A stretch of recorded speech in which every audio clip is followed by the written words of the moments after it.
Peilin Chou, you produced the animated film Over the Moon, which is about a teenage girl who seeks out a moon goddess to stop her father from remarrying after her mother's death. It's inspired by an actual Chinese myth. So what was the inspiration for wanting to tell a story around this myth? Sure. So the myth of Chang'e, the moon goddess of China, she's actually in China. She's like more famous than Santa Claus. Like every child grows up knowing this myth. And I grew up here in the US, but in a Chinese immigrant family. And so it was definitely a myth I grew up with personally. And, you know, every year there's a moon festival, usually happens in October. And Chinese families will gather and gaze up on the moon and you know, look for the goddess and look for her rabbit up there.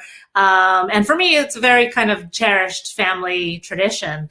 And when I went to school and shared this, everyone looked at me like, what are you talking about? There's no woman and bunny in the moon, which I always thought was a little bit of a bummer. So it was, you know, an exciting thing for me personally to be able to kind of bring this story to the globe via Netflix. And also, I think, you know, just being such a famous legend in China, it felt like a wonderful thing to kind of share that part of China with the world as well.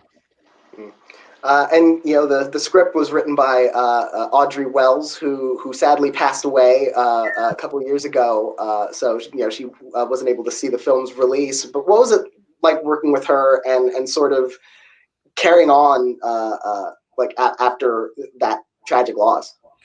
Yeah, I mean, working with her was really so amazing. I've been a huge fan of hers her whole career. And when we were looking for the right person to realize the story, she was actually my very first choice. You know, she has a entire body of work featuring really strong, determined women. And I just really hoped that she would connect with this character. And it was wonderful when we pitched it to her. Literally maybe like a minute in, she said, you want me to write the story of a girl that builds her own rocket ship to go to the moon? Like, I'm in. Like, she was in right away. And it was really such a special journey. You know, working with her was such a pleasure. And when she turned in that first draft of the script to me, she said, you know, I want you to know this is the most important thing I've ever written. And I was really, you kind of took my breath away, because someone that has had such an amazing career to say that. And I didn't really know why she said that at the moment. I knew she had a daughter and I knew she remarried. So I thought perhaps it was about, you know, her daughter accepting her new husband or something in that line. But you know, about 6 to 9 months later, she shared with me that she was terminally ill, and she didn't know how much time she had left, but she really, really wanted this film to get made because she wanted to leave it as a love letter to her daughter, so that her daughter, one of the themes of the film is about, even if someone passes on and you can't be together, the love that you shared lasts forever. And so that was something she really wanted to leave as a message for her daughter to always have. So that was really a guiding light for us all throughout the production of the film. We wanted to realize her vision, her beautiful story, this message she wanted to leave behind. And, you know, we wanted to do right by her. So she had such a strong you know, kind of energy for us in terms of how the film got made and how we realized the film. And we were really lucky because in animation, you have many screenings of the film along the way, kind of in storyboard format, and with more and more animation added as you go. And Audrey actually lived to see the first screening. And she came with her husband and daughter, and she absolutely loved it. And it was just so meaningful for us to be able to be on that journey with her. And to have Glen Keane direct it and bring such a really unique visual style to it. You know, he's such a well-known animator. I think this is his first feature film as a director. Yeah. What was it like getting him on board and working with him to create a film that really looks like no other animated film I've seen? Oh, thank you. Yeah, Glen is, I mean, I could not be a bigger fan of Glen Keane. Like, and I say that as a producer that worked with him every day for years and years. You know, he's a great animation hero of mine. I fell in love with animation when I saw Ariel and the Little Mermaid, who he created. So it was a little bit of a full circle journey for me. And they say you should never meet your heroes. But wow, Glen Keane does not disappoint, you know, and I think as talented and brilliant as he is, also, you know, equally, if not more so, kind, generous, positive, warm, all the things you would hope a hero would be. And the wonderful thing about how Glen came to this project was very serendipitous, because I was attending the Annecy Film Festival back in 2017. And it's a global film festival for animation. And Glen was speaking there as a speaker. Glen and I had known each other. We both worked at Disney. 20 years prior was the last time I had spoken to him. And I went to his talk at this festival, and he was just talking about his philosophy of filmmaking and thinking like a child and what appeals to him about characters and loving characters that believe the impossible is possible. And the entire time I was in this talk, I felt like he was sending me a secret message of like, I want to direct Over the Moon, because everything he was saying was describing this movie and this script that I had. And we were right at that juncture of looking for who we wanted to direct the film. So, you know, afterwards I connected with him. He read the script right away.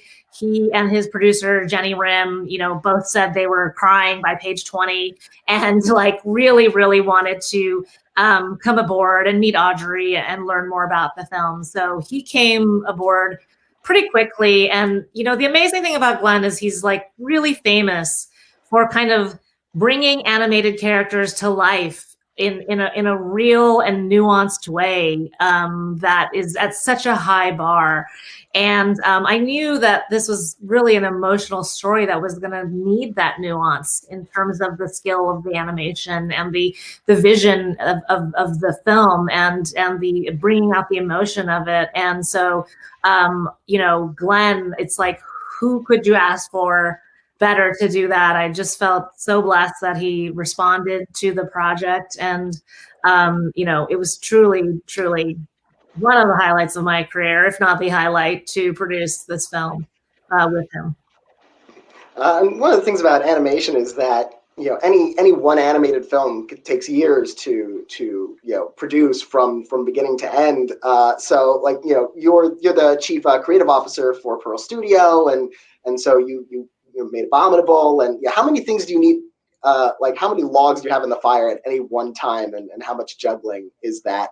You know, when any one of these projects is sort of such a labor. Sure. So quick point of clarification, I actually am now a producer at Netflix full time. So when we delivered Over the Moon, I made the transition over. But you know, in any development slate in animation, you know, it is, as you said, a process that takes years and years. And, you know, at Pearl, I would say we had about a dozen projects in development at any given time. But, you know, I started my career at Disney, and I left Disney a long time ago, decades ago. But I worked on Frozen, I worked on Tangled, I worked on, you know, all these films that are coming out, that have come out over many, many years after I left, were in development when I was still there. So it really is animation, in particular, I think, a process that can take a really, really long time. And that was one of the things that was very distinctive about Over the Moon, is how quickly it came together, how quickly we made the film. Audrey started writing the script in 2016. Glen came on board, you know, late in 2017. In 2018 is when we had our first screening in July, and this film came out last year in October. So that's lightning fast for animation. And what has it been like, you know, working with Netflix on animation? It's a really, really incredible and exciting time to be at Netflix. And I'm not just saying that because I work there, but, you know, they have a goal of releasing 6 animated films a year, which no studio has ever done before. I think that's truly incredible. But also just really the diversity of voices that are there, the types of stories that they're telling. You know, for me, I have really been impassioned about Asian American centric stories, Chinese stories throughout most of my career. This was the first time where I felt like I collaborated with a company that was hungry for Asian material. The feeling wasn't we love the story, so we'll do it, even though it's Asian and might not be that widely appealing. We'll take that risk, which I've heard a lot before. But Netflix was like, we want to do this because it's Asian, and we want to bring that voice, and we want to bring that diversity to the platform. And I think that that really speaks to kind of the spirit of Netflix animation right now, and just so much of what they're doing is creator-centric, and there's a lot of stories out there that are those passion stories that creators have had in their hip pocket for decades and wanted to tell, and getting the opportunity to tell. So it's an exciting time to be there for sure.